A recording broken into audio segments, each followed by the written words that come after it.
son énergie. Et l'énergie vitale que tu as pour monter, c'est la force de ta volonté.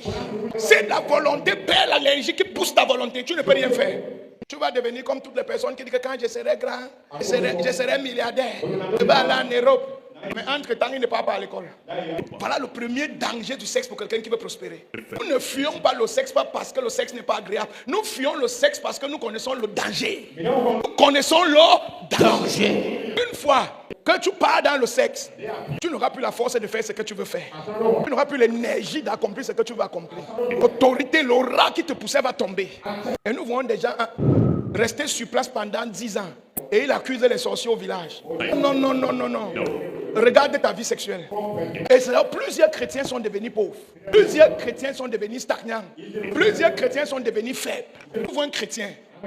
Un sorcier le menace, il a peur. Où est l'énergie pour combattre? Tu as déposé l'énergie là-haut. Où est ton énergie? Même me lever la nuit et prier, il me faut l'énergie. Parce que le corps m'empêche, les forces m'empêchent, vos esprits même qui veulent venir délivrer m'empêchent. Il me faut une énergie pour les dépasser, pour me lever. Si j'ai déposé ça sur une femme, je ne pourrais pas me lever du lit là. Le sexe est aussi dangereux, pourquoi? Parce que ça te déconnecte de ta vision. Quand quelqu'un commence à devenir un infidèle, un accro au sexe, automatiquement la personne devient un jongleur et un menteur. Automatiquement tu deviens un jongleur et un menteur. Et dès que tu commences à jongler, dès que tu commences à mentir, tu ne peux plus clairement voir ta vision. Ta vision commence à s'effacer. Ta vision commence à s'effacer. Après, tu te retrouves dans un tourbillon de mensonges, de roubladise. Et toi-même, tu te perds dans ton propre mensonge.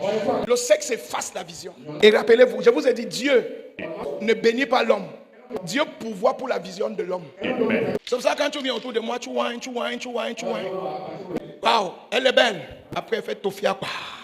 Quand le serpent te pique une fois, quand tu vois le mille pattes, fuis. Ne pas dire que c'est le mille pattes, tu vas pleurer. En ce moment, tu perds toutes tes facultés. Tu perds ton énergie. Tu deviens distrait. Tu deviens dispersé. Tu as beau essayer. C'est comme s'il y a une force qui a pris autorité sur toi. Ça efface la vision. Ça efface la vision. Le troisième danger du sexe dans la voie de la prospérité, c'est que l'alliance de ton mariage te donne la capacité de multiplier ce que tu fais.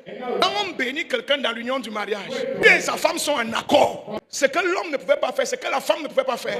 Il y a une énergie qui vient multiplier vos capacités. C'est pour ça que la Bible dit qu'un chassera 1000, mais 2 chasseront 10 000. Quand tu pars chercher d'autres femmes dehors, automatiquement, tu brises l'alliance là. Et quand tu brises l'alliance là, l'énergie qui devait vous permettre ta femme et toi de monter, l'énergie là descend. Montre-moi un homme qui a réussi avec Dieu dans la Bible. Je vais te montrer un homme qui a fui les femmes dans sa vie. Tu vois, Paul, aucune histoire de femme. Pierre, aucune histoire de femme. Jean, aucune histoire de femme. Joseph, aucune histoire de femme. Va voir les Ruben qui aimaient les femmes, les Salomon qui aimaient les femmes.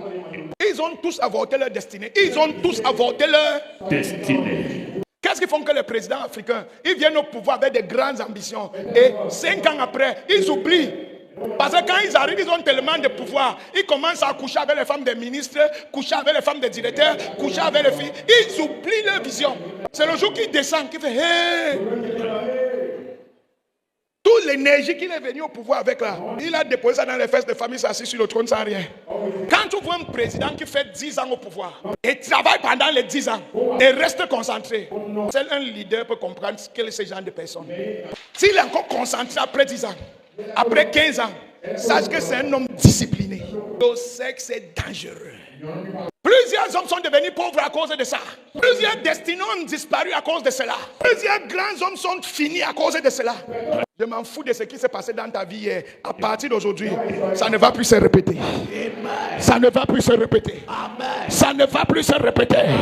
Si tu crois, dis je reçois ce feu. Je reçois ce feu. Si tu veux prospérer, préserve-toi. Les esprits de ton village ne veulent pas que tu aies l'argent. Les esprits de la maison de ton père ne veulent pas que tu aies l'argent. Les amis ne veulent pas que tu les dépasses. Les frères ne veulent pas que tu les dépasses. Maintenant, la ville où tu travailles ne veut pas que tu lèves la tête. Lever la tête, il te faut toute ton énergie. Moi, je vous dis, quand mes yeux regardent une femme, quand j'avais regardé la deuxième fois, j'ai tourné ma tête, je fuis. Tu fuis quoi? Qui te poursuit? C'est moi celle qui sait ce qui me poursuit. Il n'y a pas que j'ai l'onction. Les femmes ne connaissent pas l'onction. Et qui a tué plusieurs pasteurs. Ils étaient puissants, avec des grandes missions. La main de Dieu était sur eux.